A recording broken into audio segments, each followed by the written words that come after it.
ongoing engagement that will continue informing the strategic planning process. The strategic plan will guide MSDE's organizational direction as it leads the transformation necessary to achieve excellent and equitable outcomes for all students, especially those who have been historically underserved.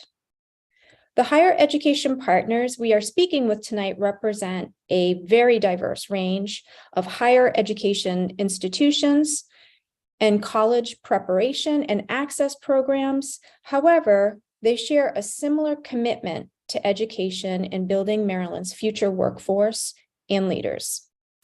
Dr. Lawson, would you like to share any opening remarks? I definitely would, Dr. Wilcox, and thank you for those opening remarks. As the Deputy State Superintendent for Organizational Effectiveness, on behalf of Mr. Mohammed Chaudhry, State Superintendent of Schools, who could not be with us tonight due to a prior engagement that could not be changed, I would like to welcome each and every one of you here tonight. Certainly your participation in tonight's roundtable is welcomed, and we would like to encourage each and every one of you to share your thoughts and your ideas. Hopefully tonight we will learn from you how we can work collaboratively with higher education to prepare students for their desired career paths. So thank you again for your presence here this afternoon.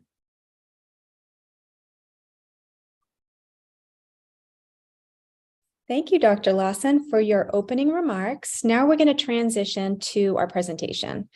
Deputy Superintendent Dr. Lawson will walk us through an overview of the strategic plan and engagement report, phases 1 and 2. It's important that we all have a solid understanding of the strategic plan priorities, enablers, and goals for the discussion that we're going to be having after the presentation. So we want to get everyone on the same page. We want you to ask clarifying questions and share any reflections or comments for the discussion portion of our roundtable. To ask questions, you use the link for Slido that's in the chat. So go ahead and do that if you can. Click on the Q&A tab, type your questions, and submit. Once participant questions appear in Slido, you can like the questions that are most important to you. We will prioritize the questions that have multiple likes. Now we're ready to hear about the strategic plan, phases 1 and 2 from Dr. Lawson. Thank you, Dr. Wilcox. I'm going to do a short presentation to share information about the strategic plan that is currently being developed by the Maryland State Board of Education and the State Department of Education. We have been engaging in a wide range of stakeholders' thoughts and ideas to get what they feel is important, and we have done that throughout the state. We are very much interested in expanding the tent so that we can include the opinions of a very diverse group from every region in Maryland. It is important that we engage our communities. It is also important to the superintendent that we over-engage rather than under-engage with our stakeholders. So let's go to the next slide. My presentation will be broken into 5 sections. First, I will give an overview of our strategic planning process. I will then provide a brief synopsis of the blueprint for Maryland's future. Next, I will summarize the unprecedented engagement that the State Board and the State Department of Education has conducted to get stakeholder input on the development of the strategic plan. And then I will review phase 1 and 2 components of the strategic plan. And finally, I will review what is coming next in our strategic plan process. Next slide. In this section, I will explain the purpose of the strategic plan, the process we went through to develop the plan, and the foundational components of the plan. Next slide, please. The State Department of Education has not had a strategic plan in a very long time. So you may wonder why we need a strategic plan. The development of a strategic plan gives the state board and the State Department an opportunity to reimagine our organizational direction and our work. The strategic plan will anchor our decision-making and keep us focused on high leverage strategies that stand the test of time. We know that Maryland students performance on the National Assessment of Educational Progress has been trending downward since 2013.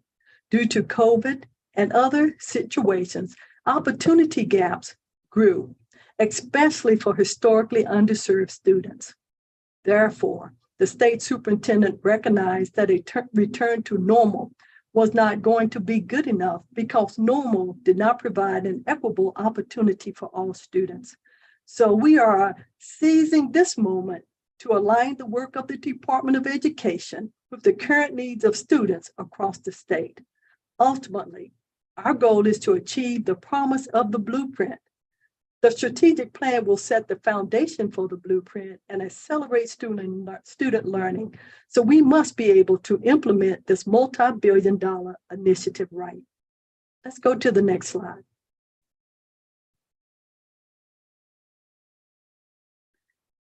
Here is our roadmap for completion of the strategic plan. It is purposely winding because all roads are winding in various ways.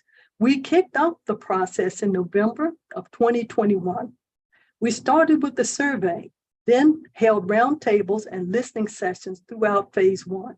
The input from these engagement events informed the development of our mission, vision, values, priorities, and enablers. Our goal is to deepen engagement. So phase two focused on regional data walks with schools, staff, and school districts throughout the state. These ultimately helped inform what our matrix and goals should be. This is important because the department focuses on thousands of metrics and goals, but the strategic plan hones in on those handful of goals that we can rally around with the public and with input from individuals and stakeholders from across the state. We are now in the final stages of the strategic plan. We are identifying the flagship programs, initiatives, and strategies that will help us fulfill our goals. The whole strategic plan will be released in June of 2023. Next slide. Here are the elements of our strategic plan. Phase one was focused on revamping our mission and vision, determining our values, and identifying a set of priorities and enablers that will inform our work. Our priorities are the things that we will focus on to ensure every Maryland child from pre-K through 12th grade has a high-quality education. What we especially want to pay attention to from the state level are the enablers, which are structural conditions that must be in place to ensure student success. During phase two, we identified a set of broad goals and metrics, and these give us what measures we need to realize our priorities and enablers. And finally, phase three will affirm all of the previous components and refine where it makes sense. Most importantly, we will set targets and identify our flagship strategies and programs that will outline the concrete work that needs to be completed to achieve each priority. Next slide. Let's talk about the blueprint. All of our work is grounded in the successful implementation of the blueprint. Next slide. The blueprint was passed by the General Assembly in 2021. There were earlier versions that had passed that had some elements of the final version that we now have. It will provide $3.8 billion of funding over 10 years to our school systems. It is truly something unique. Never has a state passed a law with the impact that the blueprint will have on the educational system in Maryland.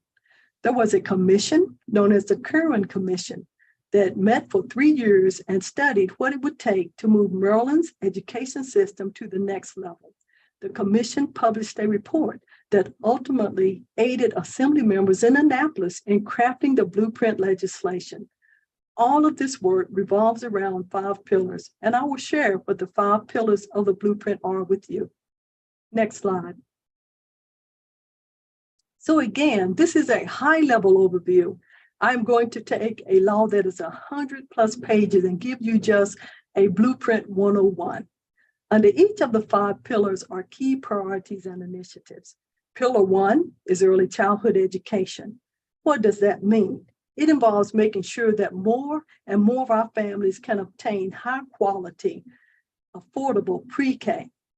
This expansion will happen through partnerships between public and private pre-K programs to provide our families with options, especially for our families who are low income and not affluent. The blueprint is also scaling Patty and Judy centers to support families and students living in poverty with wraparound services, as well as the ability to prepare students to become ready for kindergarten. Next pillar is high quality and diverse teachers and school leaders. The goal is to make Maryland the place where teachers want to work. It is a place where you would make sure that if you are a teacher, that you have some knowledge about so that you can, as a teacher, come to a state that values education. The blueprint created incentives for teachers so that they will not want to leave the classroom and that they will feel like they have opportunities to earn more income over time. It raises the starting pay to $60,000 for teachers and launches an ambitious career ladder that would allow teachers to make an additional $17,000 on top of their base pay. So that is a big deal. It also raises expectations for what we expect of future teachers, making sure new teachers are prepared adequately and supported with mentorships, and making sure that our pipeline for diversity is actually real so that more of our teachers look like our students. And the next pillar is college and career readiness.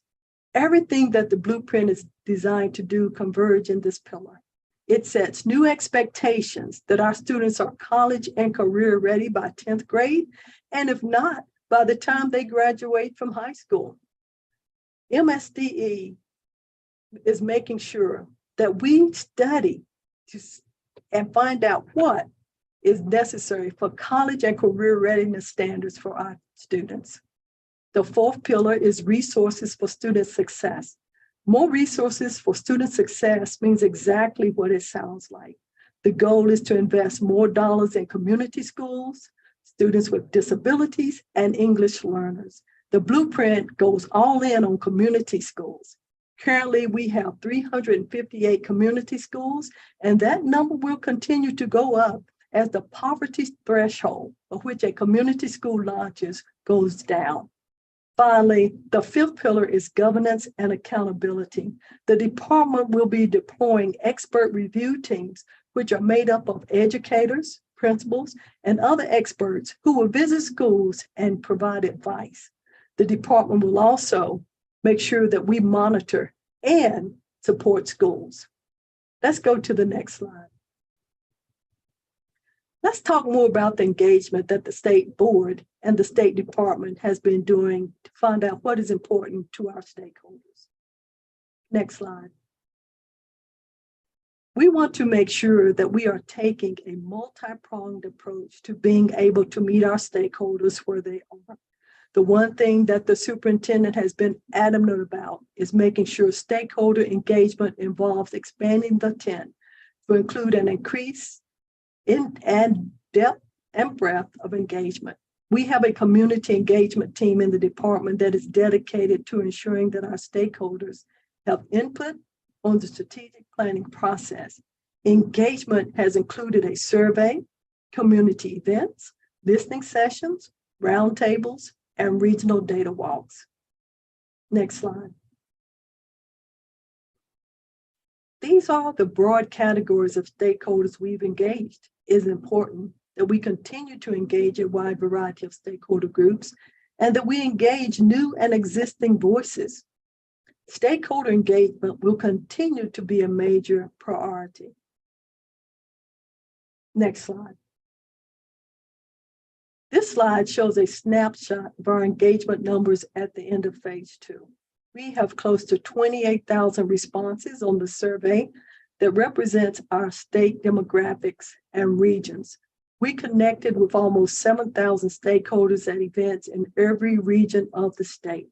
We hosted 28 roundtables with over 350 stakeholders and engaged in over 40 hours of in-depth dialogue. Over 340 staff and leaders from the school systems have participated in the data walk so far. And in total, we have made over 35,000 connections. Next slide. The mission statement is we will ensure a rigorous and world-class educational experience for every Maryland student in every neighborhood that prepares each student to be college and career ready through strategic direction and leadership. We also want to make sure that we set policies and provide resources and allocations for engagement and advocacy. Our vision statement is we will have a system of world-class schools where students acquire the knowledge and skills necessary for success in college, career, and I think most importantly, in life. Next slide. These are the values we landed on once we launched our strategic plan: accountability, engagement, equity, excellence, and transformation. All of this will drive our decision-making and thinking. It is important to Superintendent Chaudhary that equity, accountability, excellence, and transformation work together, and we make sure that we provide the resources as well as the information needed in order to reach these values. Next slide. These are the priorities we landed on during phase 1 based on stakeholder feedback that we received through multiple methods. They encapsulate the things that we want to see happen as major milestones for our students as they advance through kindergarten and up to and through 12th grade. We want to see Maryland students ready for kindergarten and ready by the end of the 3rd grade to be able to read. We want to see them enter high school on track to meet the college and career standards and then be prepared for college careers by the time they graduate. And if not college careers, in any kind of job that they would like to do. Next slide. Now we will review the enablers. The enablers are those structural conditions that are needed to support the priorities. You can see that there are 4 enablers. Our first enabler is just making sure that the department publishes data and provides tools that are useful, as well as being transparent in providing that data. Let's look at enabler 2. Maryland's classrooms challenge, support, and inspire students. Therefore, our schools will be equipped with high-quality curricula, lessons, assessments, and systems for intervention, as well as for acceleration. Enabler 3 is about raising the stature of the teaching profession by improving educator preparation, diversity, and quality. And enabler 4 is about ensuring student success by supporting our students' social, emotional learning, as well as supporting their health, wellness, and safety through enhancing the school culture and climate and scaling high-quality wraparound supports for schools, as well as the partnerships that we have, and strengthening the family and communities throughout the state through continuous engagement. Next slide.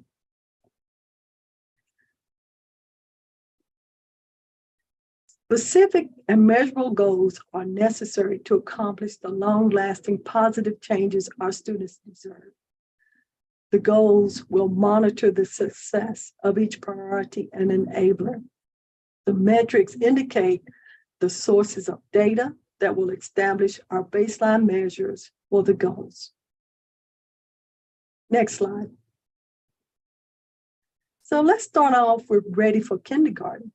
The goal of this priority is to increase the percentage of kindergarten students scoring at or demonstrating readiness when they enter into kindergarten through the kindergarten readiness assessment. For priority number 2, ready to read, we want to see an increase in the percentage of grade 3 students scoring at or above proficient on the 3rd grade English language arts assessment. We have seen recent improvements, but when we break this down by race, class, and gender, and by service group, EL and special education achievement, and still present gaps. So we want to make sure that we target those gaps. And we also want to make sure that we do everything possible to make sure that we close those gaps. Let's look at priority number 3, ready for high school. The goal is to decrease the percentage of grade 8 students that meet one or more of the ABC indicators: attendance, behavior, and course credit.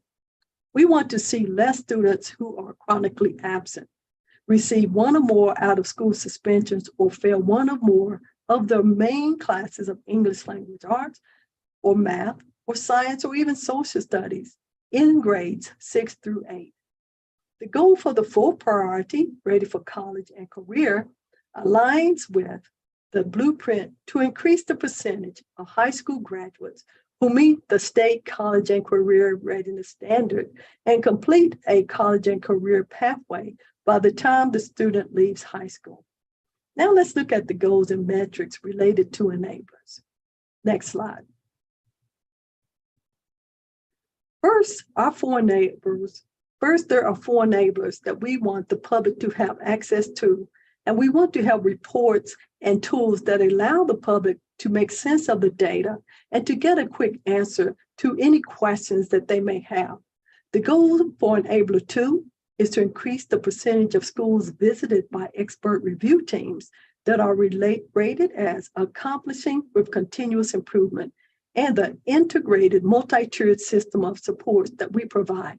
So when the expert review teams visit a sample of a low or average or a high-performing school every year, you should be able to see more and more schools having a higher rate in these domains. It is the purpose of expert review teams to provide the assistance that these schools need. Enabler 3 addresses the educator pipeline as well as for retention and to ensure that teachers are developing their careers without having to leave the classroom. There are a few goals that we have here: increasing the percentage of new teachers of color as measured by the fall staff collection report. That is our diversity goal. We want to make sure that our new teachers are also staying. So we want to increase the percentage of teachers that we retain over a 3-year period and increase the percentage of teachers eligible for the teacher leadership track of the career ladder. For enabler 4, we're going to look at 2 metrics. We're going to look at suspension data. We want to see suspension rates decrease. We are also going to look at learning environments. We have a statewide survey that look at multiple domains related to student and staff wellness, safety, and the school culture and the environment within the schools. We want to see an increase in the percentage of schools that are perceived as having a favorable learning environment on this survey. Next slide.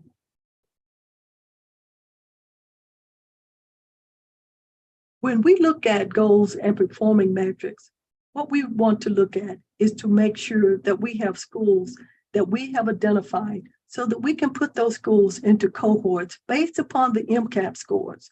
The goals and metrics for the cohort students will be very closely looked at and analyzed by the State Department.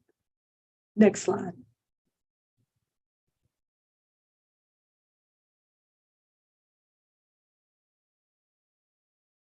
So what is going to be occurring in our continuing efforts to share information about the strategic plan and to gain stakeholder input? Let's examine that question now. Next slide. You have already seen a picture of this winding road. You will notice that phases 1 and 2 are grayed out. The road ahead is in color. Our goal in phase 3 is to finalize phase 1 and 2, release targets, and then identify the flagship programs and initiatives as well as the strategies that will help us realize our priorities and our enablers. Next slide. We want to keep the conversation going, and most importantly, we want to hear from our stakeholders on the survey. Like I have said, we have already had a tremendous number of responses.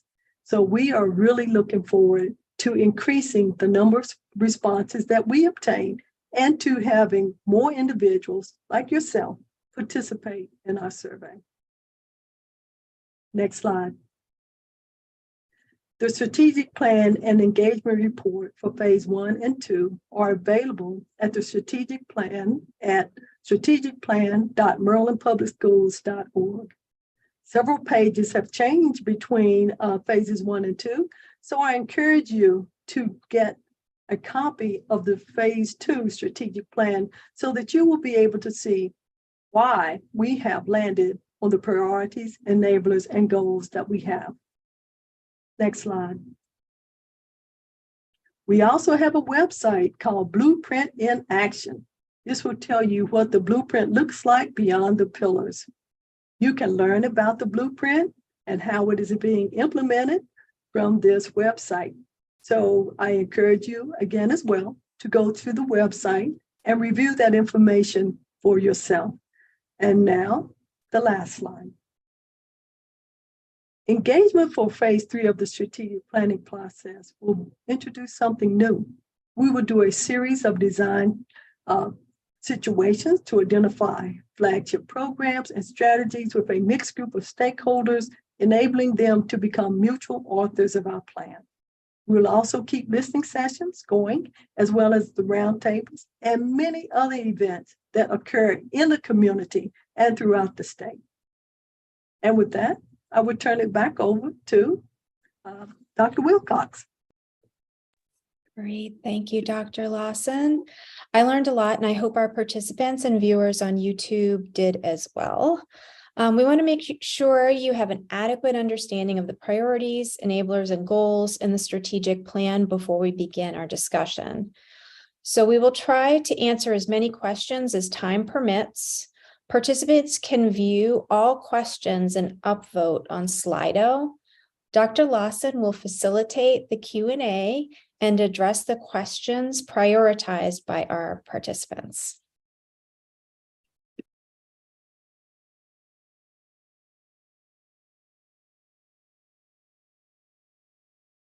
Okay, I see a number of different questions. All right. If I look at question number 1, and I have it basically says,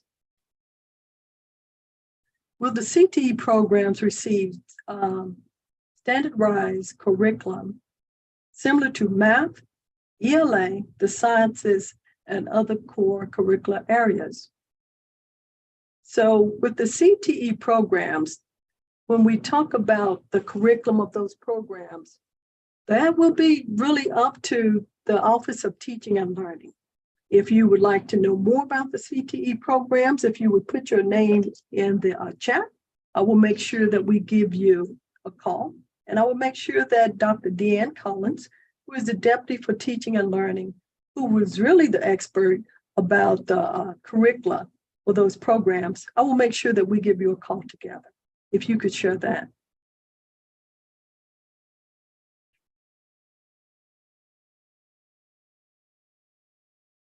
Okay.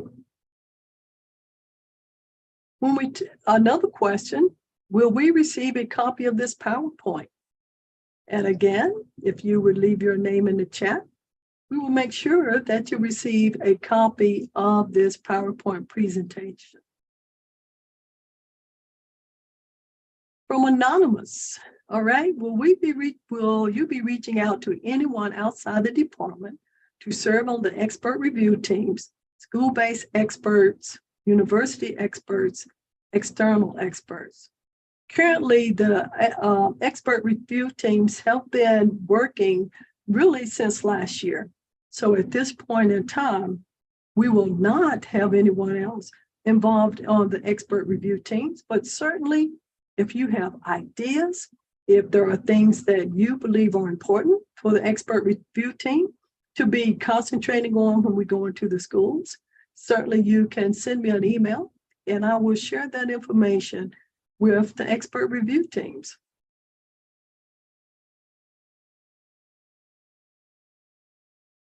And Lindsay, do we have time for one more question? I think there's one that's about the survey, what languages were offered, and if you go to the strategic plan website, and we'll put the direct link to the survey in the chat as well, but you'll see all the languages. I believe there are about 8 different languages that were offered for Marylanders to take the survey in. And I am going to put some follow-up information on expert review teams in the chat for you all, just to save some time, so we can move on to our discussion. Okay. Thank you so much, Lindsay. I appreciate it. And thank everyone for your questions.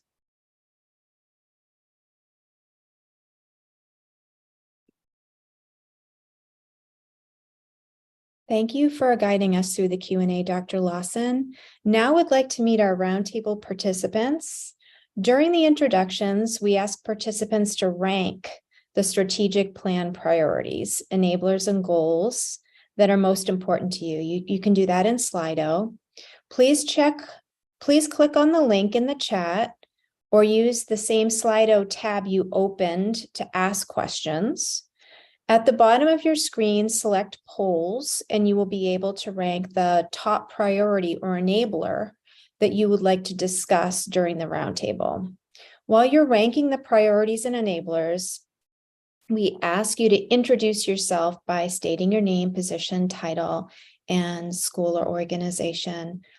Please limit your introduction to these 3 things so that we have time for everyone to share during the roundtable discussion. I will say your name and then you can say a little bit more about yourself. Fatima? Hi, my name is Dr. Baig. I'm with Asian American Lead. I'm the program director, a community organization in the DC, Maryland, Virginia area. Thank you, Dr. Baig. Dr. Monica Lawson? Good evening, everyone. I'm actually Mrs. Monica Lawson. Thank you, though, for the promotion. I receive it. I am the Director of Engaged Learning and Student Support at Bowie State University. I'm very happy to be here. Thank you. Thank you. Doug? Good evening. I'm Doug Konjerski. I'm currently a chair in the School of Business, Technology, and Law at Community College of Baltimore County, but most recently, dean of the same school. So thrilled to be participating in this very important discussion. Thank you. Dr. Yolanda Wilson? Good evening, everyone. My name is Yolanda Wilson. I'm the president of the College of Southern Maryland, and I'm delighted to be here with you this evening. Thank you. Thank you. Melissa Hypolite? Sorry if I'm butchering names. Nope, that's fine. Melissa Hippolyte. My name is Melissa Hippolyte. I am one of the associate program directors at a CBO in Baltimore City called College Bound Foundation. Excellent. Now we're going to hear from some folks from Frederick Community College. Elizabeth Duffy. Hi, I'm Elizabeth Duffy. I'm the Executive Director of Dual Enrollment at Frederick Community College, and thank you very much for giving us this opportunity. Thank you for being here. Kathy Francis. Good evening. I'm Kathy Francis, and I'm the Executive Director of the Mid-Atlantic Center for Emergency Management at Frederick Community College. And the center serves as the post-secondary affiliate for the Homeland Security and Emergency Preparedness Program.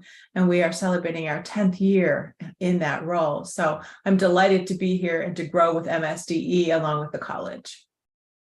Great, thank you. Andrew McLean. Good evening. I'm Andrew McLean. I'm the dual enrollment and early college coordinator at Frederick Community College, and I work for Ms. Duffy. Excellent. Dr. Doris Santa Maria Makang. Yes, good evening, everyone. I am Doris Santamaria McCann from Frostboro State University in Maryland, and I am currently the chair for the Department of Educational Professions in the College of Education. Thank you very much for inviting us. Thank you for being here. Christine Kalo. Hello, I'm Dr. Christy Kalo. I am an associate professor at Hood College in Frederick, Maryland, and I'm happy to be here with you tonight. Thank you. Thank you. Dr. Rebecca Grove. Good evening. I'm also from Hood College. My name is Becky Grove, and I teach in the education department there. Excellent. Thank you. Sandy Koss. Hello, I'm Sandy Koss. I'm at Howard Community College, and I'm the Director of Equity and Community Engagement. Thank you. Gloria Bonilla. Thank you for the invitation, and I'm very happy to be here and meet other partners coming from colleges. My name is Gloria Bonilla, and I work with the Office of Advancement and Community Engagement at Montgomery College. My position is Associate Director of the Office of Community Engagement. Thank you for the opportunity. Thank you. Dr. Carl White.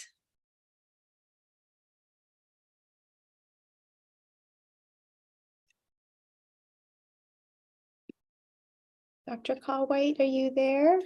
Are you on mute? Yes, sorry about that. No Thank you for this opportunity. I'm from Morgan State University. I'm a special advisor for strategic enrollment partnership, in particular dual enrollment. Excellent, thank you. Dr. Molly Mee. Hi, everybody. My name is Molly Mee. I am a professor in the College of Education at Towson University. Specifically, I'm in the Department of Secondary and Middle School Education.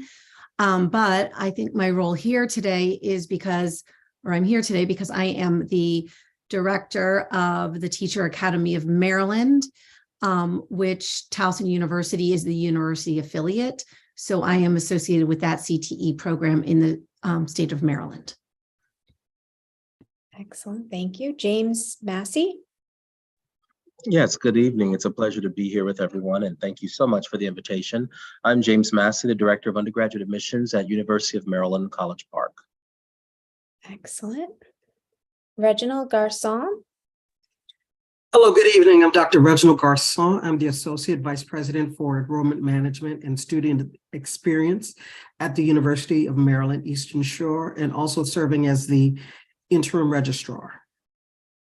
Great, thank you for being here. Ebony Terrell Shockley. Good evening. I'm Dr. Ebony Terrell Shockley, Executive Director of Educator Preparation at the University of Maryland, College Park. Thank you so much. Excellent, thank you. Dr. Nancy Shapiro. Hi, everybody. I'm Nancy Shapiro, Associate Vice Chancellor for Education and Outreach at the University System of Maryland. I'm also Special Assistant to the Chancellor for P20 Education. Thank you for inviting me. Thank you. Dr. Ray Hoy.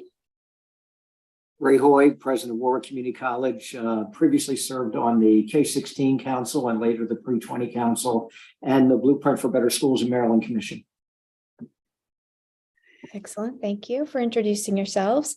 For our participants who have not yet submitted your priority and enabler rankings, please be sure that you go ahead and do that. Press submit and send those now when you have a second. Before we begin our discussion, I'd like to go over a few housekeeping items. To indicate you would like to speak, click on the face icon at the bottom of your screen and use the raise hand function. When you're not speaking, please stay muted and use the chat function if we're running short on time and there are additional comments that you would like to add. We're looking forward to hearing about your honest reflections and innovative ideas this evening. So we ask you to be as open as possible. We want to hear from all of you on YouTube Live as well.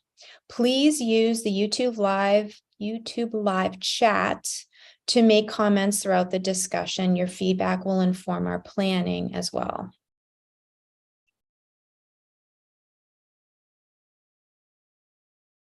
So now, momentarily, we'll see the results of the priority and enabler poll. Let's take a look at that.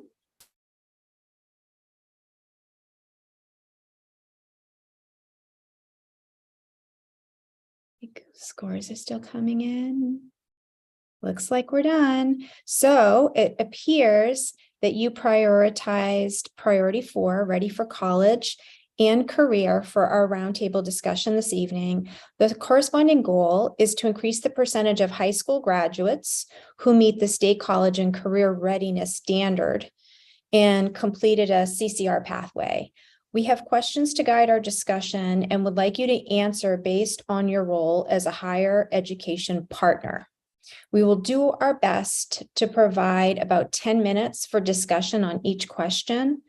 Our goal is for everyone to be able to participate in the conversation. So you can take down the display.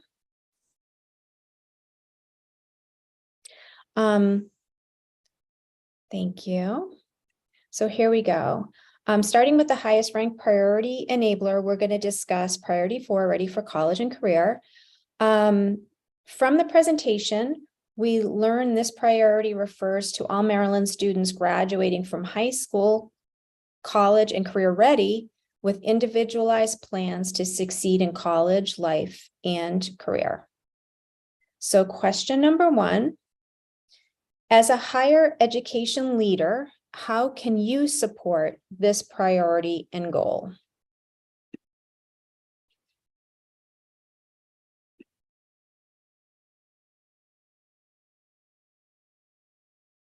Anybody want to take this question?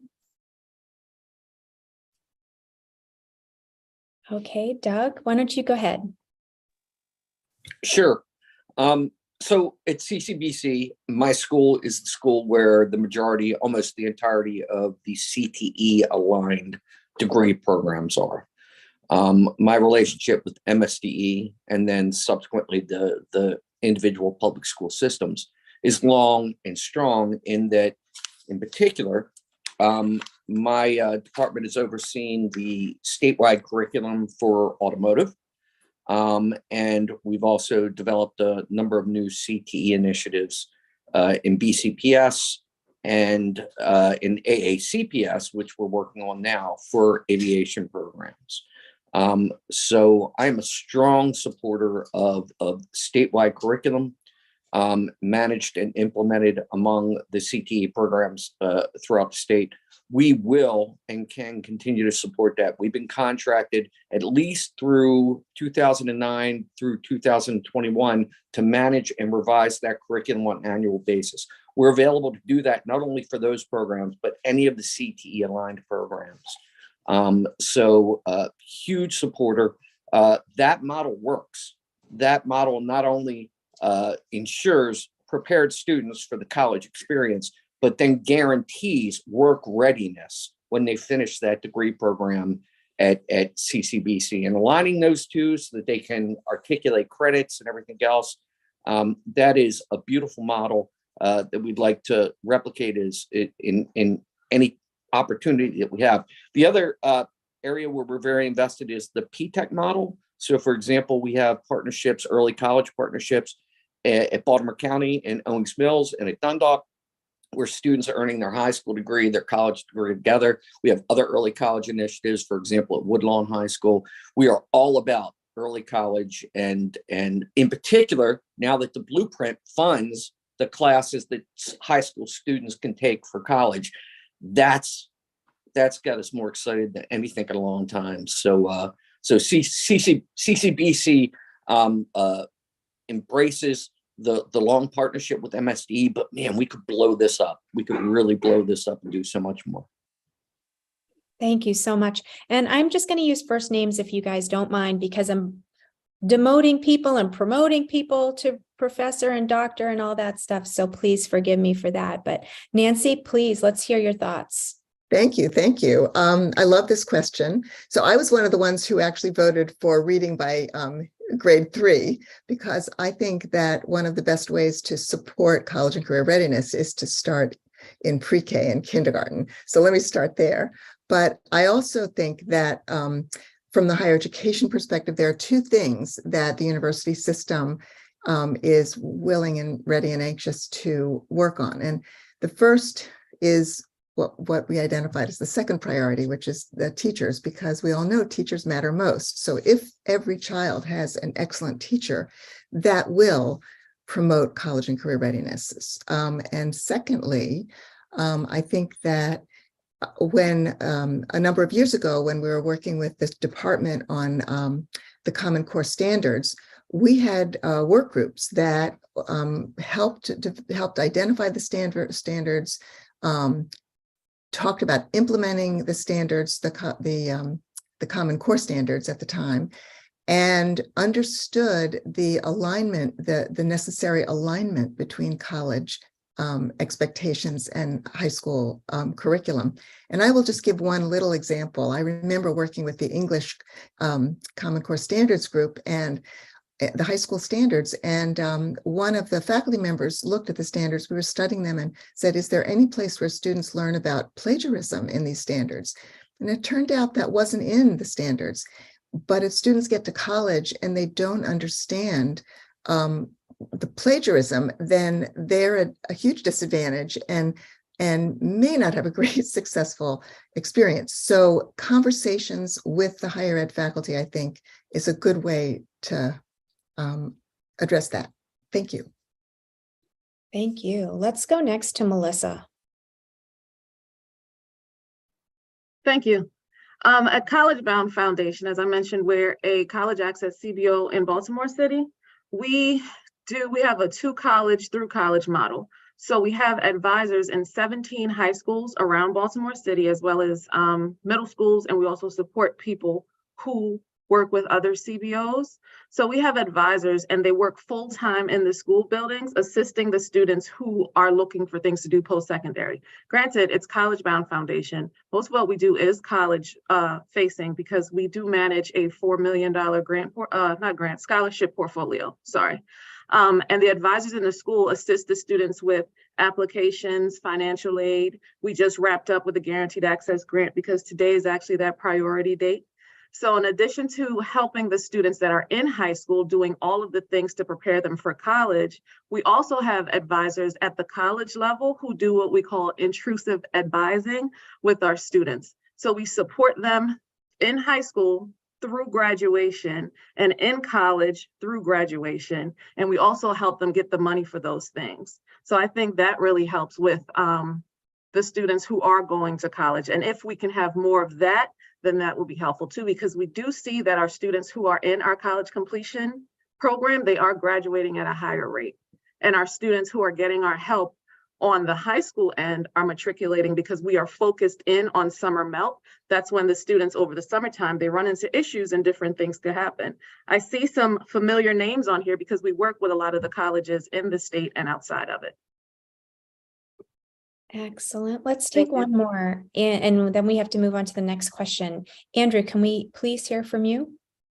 Yes, thank you. So mine's a little bit related to what Nancy was saying with the relationships between school system folks and college faculty. And Frederick County has really benefited from local agreements with college readiness measures outside of standardized testing, more specifically just high school course grades and GPA.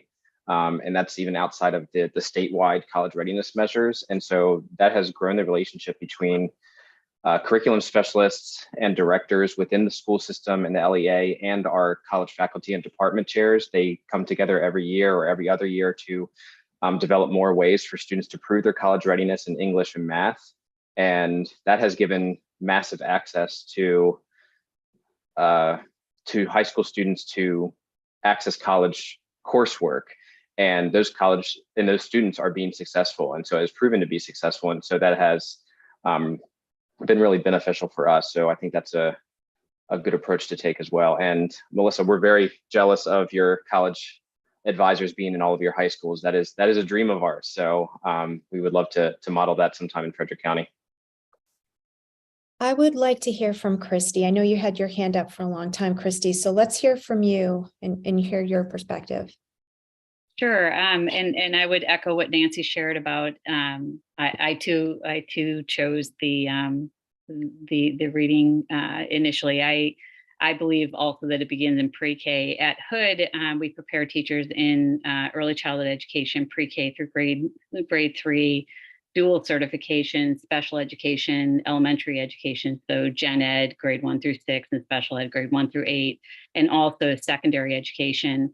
And we're committed to preparing high quality educators who utilize best evidence-based practices that are grounded in research to promote positive outcomes for all children. And we work closely with our local school system, which is Frederick County Public Schools, and also our lab school on campus to ensure that our teacher candidates have meaningful experiences in their internship placement, and to try to get them into classrooms from their very first course at Hood College all the way throughout their program. So I think that, I agree with Nancy. It really matters the teachers that are in the classrooms, and we're really committed to ensuring that we are putting out into the field top quality teachers and really partnering as closely as we possibly can with our local school systems and other stakeholders such as Frederick Community College, and really trying to ensure that we're promoting positive outcomes for all children pre-K through grade 12.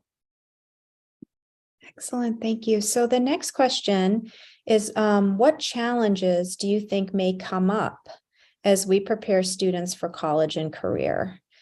Given that the graduating class this year was out their sophomore year for COVID, and next year, the graduating class of next year was out their freshman year of high school due to COVID. So let's hear your thoughts of what challenges you think may come up as we prepare students for college and career.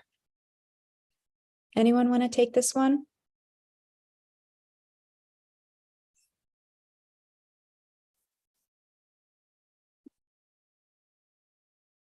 I'm sorry, I can't find my hand raised, so I hope. Oh, Monica, please go right ahead. Okay, Thank you. I do think that with COVID and students having been out of the building and not in person for so long, I do see that is really having an impact with their ability to reconnect with each other and to do it in a healthy way.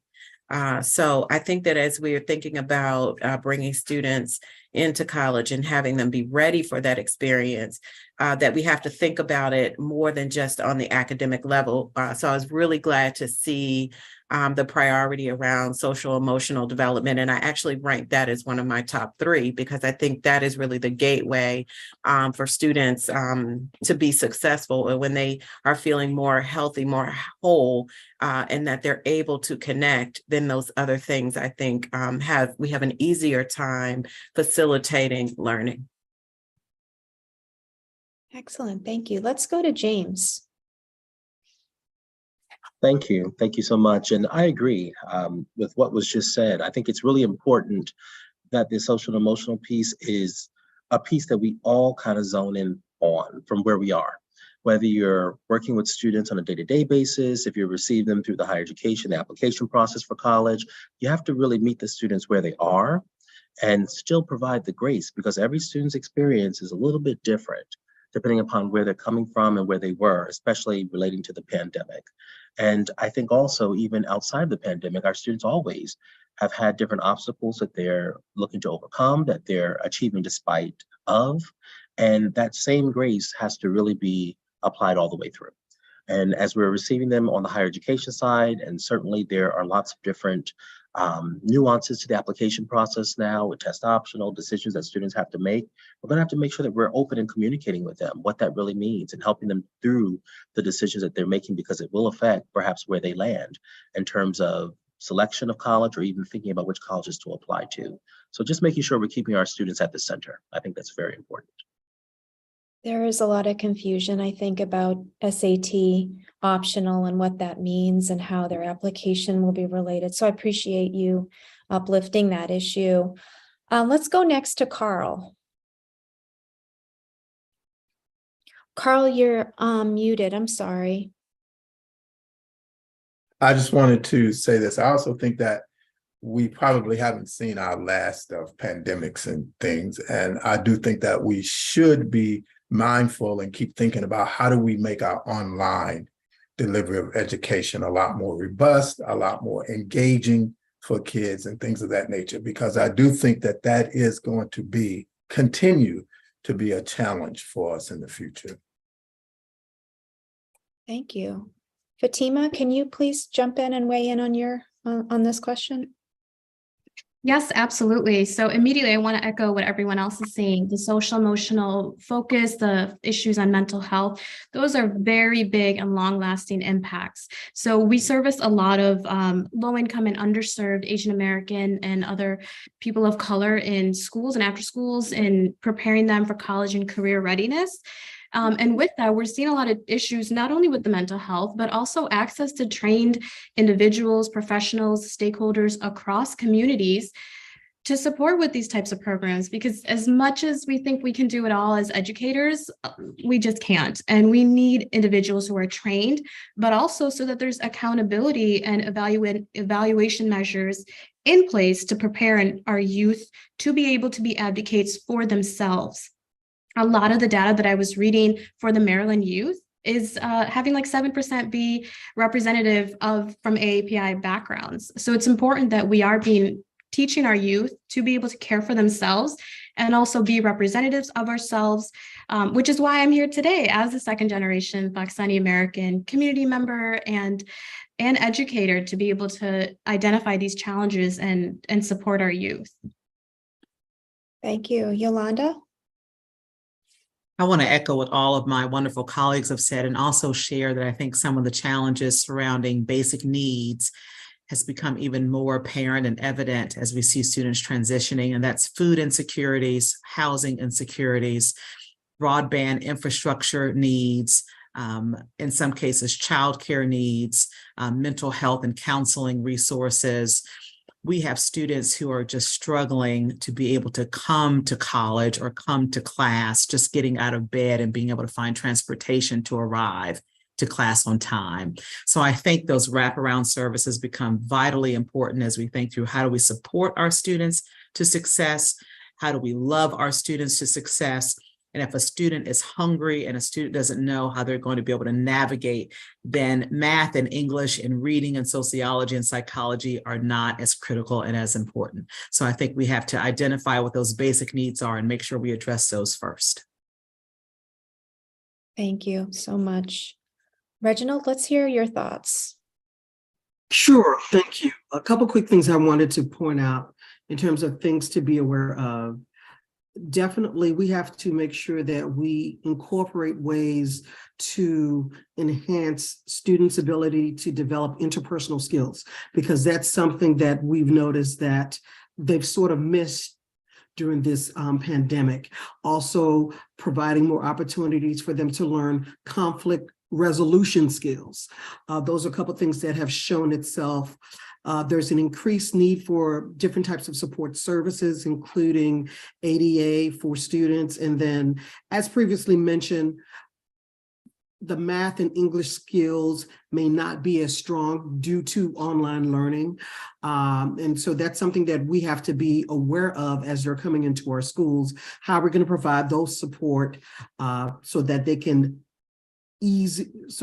make a better transition and learn and get up to speed to where we want them to be. And then the last thing, we talked a little bit about the counseling and support services that's needed, but also just making sure that there's still additional options, both in person, online, everything at this point moving forward, we have to think in multiple variations of whatever we offer so that we could hit the need wherever that may be. Thank you. Thank you. Ray, let's hear your thoughts.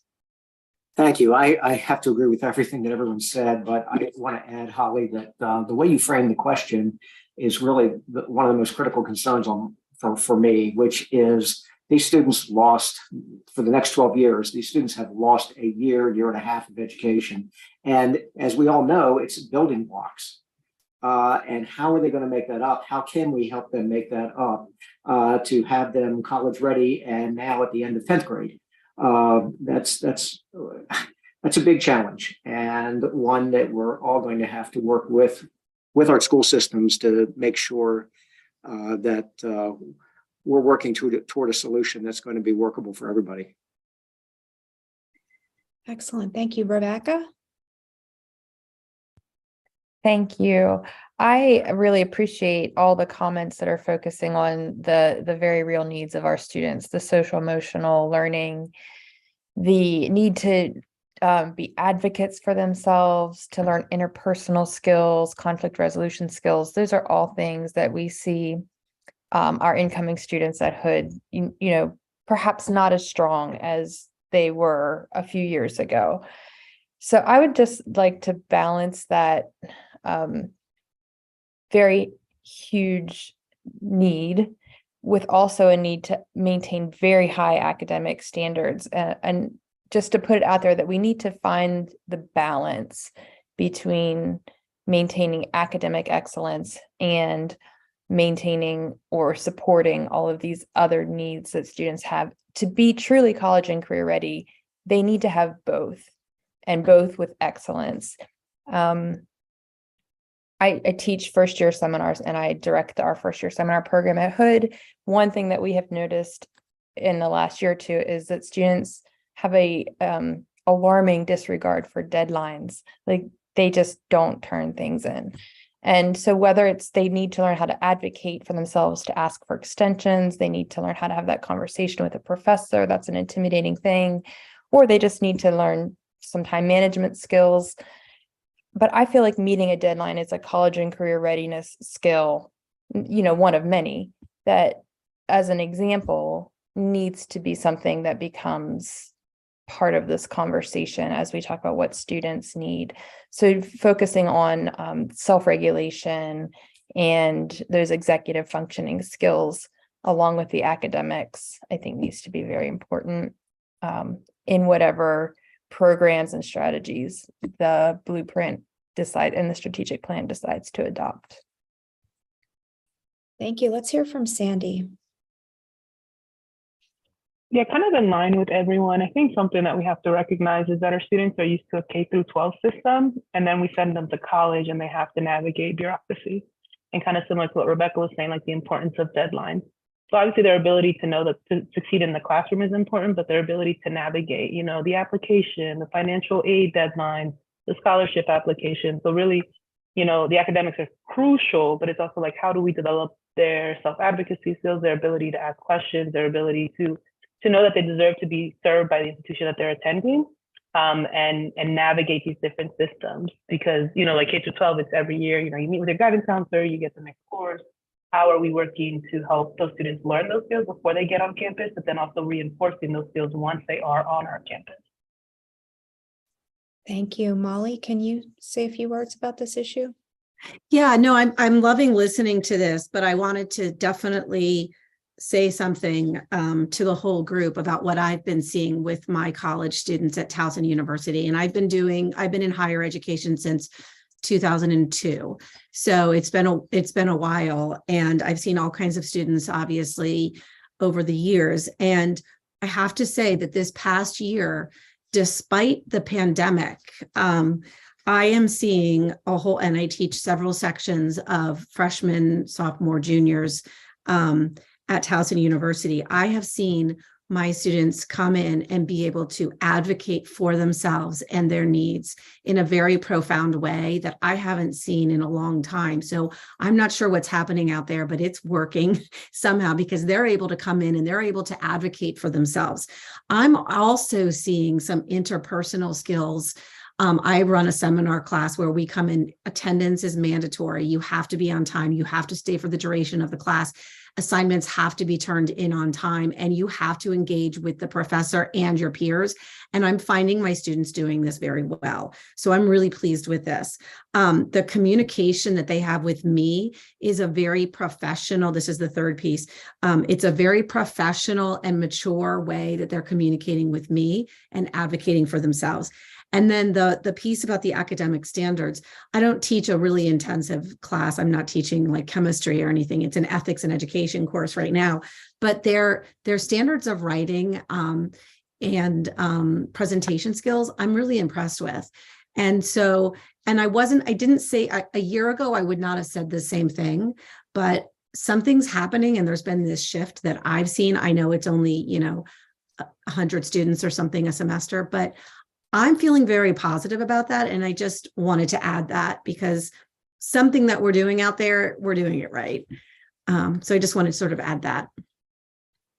Thank you. Let's hear from Doris. Yes, thank you. Another element that I believe is critically important is to strengthen the partnerships between institutions of higher education and the LEAs. If we really want to work together, we need to work in alignment and in harmony with our agencies in the school districts to make sure that we are providing the students in the schools, that our education, higher education is very much aligned with what the students coming from the schools need, and vice versa. One agency informs the other. So partnerships among these two agencies are critically important. At FSU, for example, we have a P20 council, which is a council whose membership is constituted by members of the university across different colleges, but we have all the representatives from all the school districts in the area in Western Maryland, starting from Frederick to Frostburg. And also we have partnerships with at the graduate level as well, because our graduate programs are basically professional development for the teachers in the schools. So we have a graduate level council, and the stakeholders are all the representatives of these school districts as well. So these partnerships are keeping us informed about what it is that the school districts need. We at the same time are responding to those needs, and we are working together in alignment and harmony to be able to provide the students what they need to become college and career ready. Excellent, thank you. Can we hear from Beth next, please? I just want to share, the students are so critical and what we do is so important, but quite often I think one of our biggest weaknesses is we let job titles and egos get in the way of the work for students. And we have to get by the bureaucracy, and Blueprint in many ways is forcing our hand in this regard. And I am fortunate that our LEA, we work closely. And when I say closely, I mean we sit on each other's committees, we present together about dual enrollment, and we have to have those conversations. And the mantra has to be, this is what's good for students. And when things get testy, when people get difficult, that has to be our focus, because the adults quite often are creating the barriers and putting up, creating difficulties for the students. We're there to help. We're not there to make things harder. And I think we have to keep that focus on the student and walk hand in hand with our LEAs. It's easier for community college to do that, I realize, than a 4-year, but I think it's very critical if we're going to really be successful in helping students. Excellent, thank you. Gloria, can you go next, please? Thank you. I appreciate all the input. This is great, and to hear that many of you seeing the same challenges where you work. I think we need to very much invest more in the schools. They need more assistance. I mean, I work a lot I do quite a bit of grassroots work in the county. And I'm a member of different groups that have a college readiness and in sections of the county where they feel that they have been forgotten. And I think it's parents, we need to get the parents on board. I work highly with the English learning population in the county. And my role as I started at the college was to open the college to the Spanish speaking population. And that has transitioned into the college doing a greater effort with other immigrant populations as the demographics in the county change in the state of Maryland too. So I think what I see for my role has been to bring on board the parents. If we give the parents the tools they need, they're going to help their kids. And we cannot neglect that. And the pandemic has made it more and more obvious that that is so important. My role at a college has been that I get the information to the parents to inform their kids, but then I said to them, what do you want to do yourself too? So it's the whole family affair. And I call this education is a family affair because I think it is everybody. Our partners working in the, in the school system, this is K-12. I love to hear that. When somebody says, Gloria, why are you responding to calls from elementary schools to go and talk to their kids, fifth graders and all that? And I said, yes, we need to start early. We need to start talking about this education is for everybody and everybody. So I think is our partners working in the school system K-12 is to give them the support they have and to, I think, spend more money and resources into creating partnership between, the school system. The college has a great partnership and connection with MCPS, the Montgomery County Public School System. And there are different programs. I heard some of the programs that you have in place that the college has one, for example, is called ACES, Achieving, and I just wrote it down because I always get stuck, is Achieving Collegiate Excellence and Success. And this is a program that started in 10th grade and then enroll the first generation students is the focus. We need to focus there. And starts, with coaches in the public school system in high school. They work with the student in 11th and 12th grade, and then that helps with the transition to college and then go to the University of Shady Grove. So it's to move the students early in, in high school to move to college and then continue on to finish the 4-year bachelor's degree. That is early college. It's very successful also. It's the investment, I think, that I see in the schools. And to give more, I think, assistance to the counselors, they're overwhelmed. And I think they need more help. We all need help. But I think it's creating the connection with the stakeholders. We just hosted the 3rd summit, the newcomers, they call it in the college. And I believe Maria Blanca was there yesterday. We have over 150 high school students. They came to this summit. They have created their own way to help themselves. Mental health and the emotional component is that. These are the new students who are recent arrivals. How can we help them and put them on track so they can then do well when they go to college and put education? College is for everybody. The students who are the undocumented students, the ones who don't have immigration status, these students need help too. So I think it's a big need, but I think it's possible. Bring on board the partners, the community service providers, the different components, health and human services. We work together with them. Yesterday, there were over 20 service providers. And they asked me, could you please provide us with some information sessions? We need to learn this so we can pass it along to our clients. Titles for me means nothing, seriously. I call myself a grunt. I'm a soldier. So wherever the community call me, I go. So I'm looking forward to doing more of this. Thank you so much for the opportunity. Thank you. Thank you so much, Gloria. We're going to transition. I know Ebony's had her hand up for a while. Monica had her hand up. Doug has his hand up, but I'm going to let you guys keep your hands up. We're talking about challenges, but you guys naturally transitioned into the next question, which is what supports or strategies will be needed to prepare students to be successful in their post-secondary experiences. So Ebony, if you could go ahead and kick this question off, supports and strategies needed. Sure, thank you so much.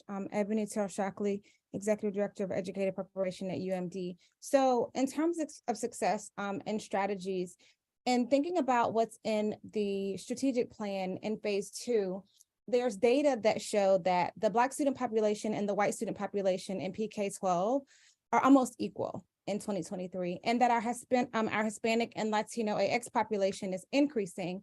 And we have data there on our Asian students and our students who are more racist. One strategy for success would be to have data on all of our students, because we do have First Nations students in our PK-12 schools, and I know those numbers are small, but still having some data there so that we can think about how to support those students is one strategy.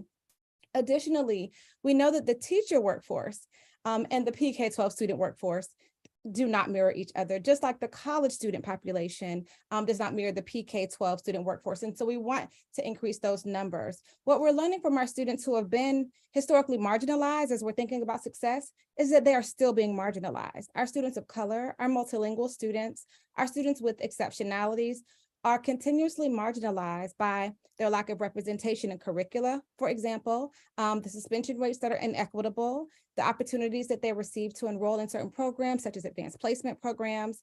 And so strategies are that we aim to counter these experiences with our work with local schools and resolve these cultural misunderstandings that occur through our small group support and our mentoring programs in elementary, middle, and high school. Our opportunities for these students to be able to see themselves as college students, as my colleague just mentioned, and in careers. For me, that will be as teachers. We have seen and found experience and success with our Grow Your Own programs with the counties with large percentages of culturally and linguistically diverse students, where we work to show them that all students bring assets and gifts and talents, and that any part about them that is neurodivergent or that is not widely appearing in the mainstream culture is not a liability or a deficit, but again, that it is a gift and talent. And so partnering with community colleges has worked for us. And as Enabler 3 reads, we have to be intentional and we can't be who we can't see. So representation matters. And I hope that we consider that as a strategy moving forward as we prepare students to be college and career ready. Thank you. Thank you, Ebony. Let's hear next from Kathy, please. Good evening, and thank you for the wonderful discussion and all of these great ideas. When I think about the supports for our students, I think about their foundation, the supports of our front line, and that's our teachers, making sure that we have teachers who return semester after semester, year after year, to provide that solid foundational base for them, to make sure those teachers have the supports to give the extra that is needed right now in professional development, so that they're retained, so that they grow within the profession, and so that they can continue to support our students. So thank you for listening. Thank you. Let's next go to Monica, please.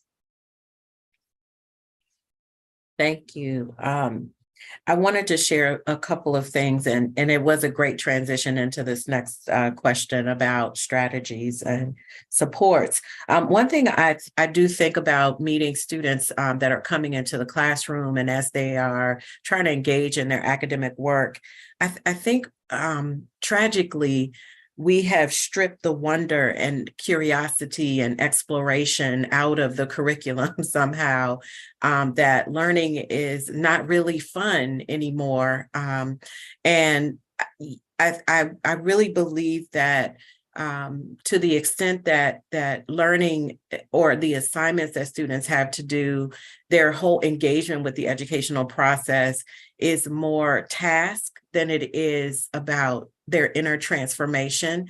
I think we will, struggle in some ways.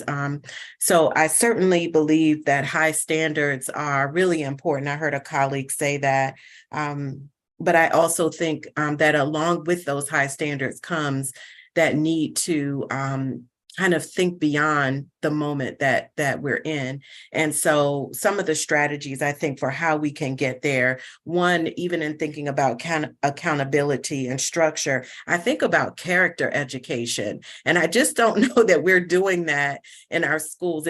I don't think it's quite about values per se, but more about character, more about principles that we would live by, about honesty, integrity, about kindness, just some of the things that are just basic to our interpersonal being, and also, though, help us to regulate and interrogate the own quality of our contributions, right? So involving character in our educational experience, I think, will be really important.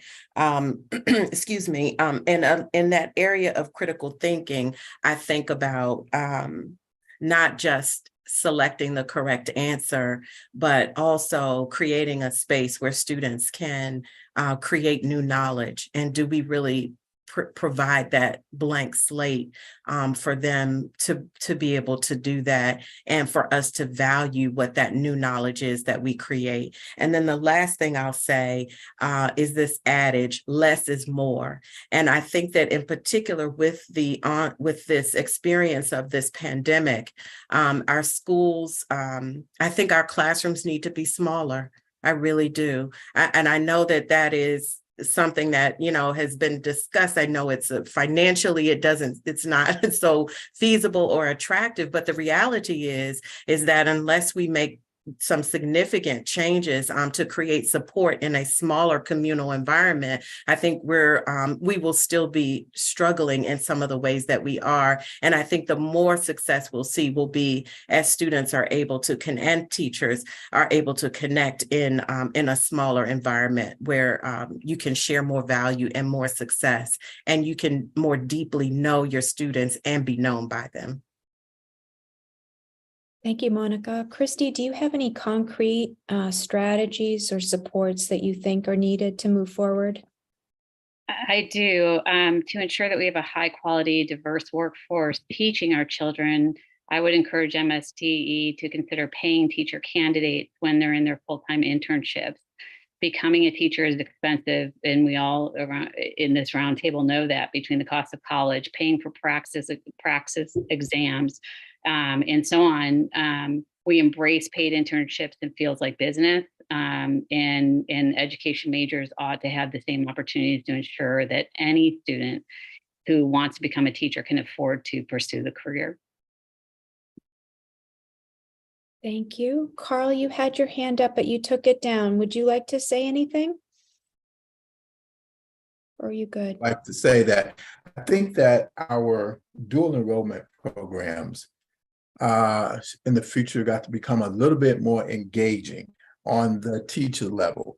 I think at the university level, one of the things that we're doing at Morgan is we're trying to adapt. Our schools are trying to adapt high schools that they want to work with, and start training more high school teachers to be able to teach college credits, right? College courses right there on their campus. So I do think that a lot of strategies in the dual enrollment to strengthen those programs could be good, strategic things that we could do in the future with the high schools. Excellent. Beth, let's hear from you. I just wanted to echo what Carl said. That is one of the biggest successes that Frederick County has had. We have our department chairs credential high school teachers. We take the education to them because we saw the data. There are lots of bright, talented kids, first-gen kids, students of color, and they just didn't have the transportation to get here. And that should not dictate access to college coursework. So it is not always an easy sell. And again, this is where egos sometimes come into play, but you can ramp up and roll out much larger dual enrollment programs if you credential the high school teachers, and it creates much more equity, much more access for students. Excellent. So we just have a few more minutes left. And the final question, if anyone wants to take this one, is what does success for this priority and goal look like? You guys have already kind of touched on this a bit, but is there anyone that wants to speak to this issue of success in terms of college and career readiness?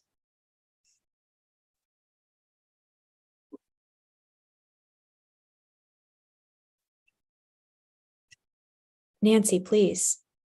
Sure. So in the same way that MSD and the LEAs at the local school systems are held to metrics for their progress, success, and goals, The higher education institutions are also.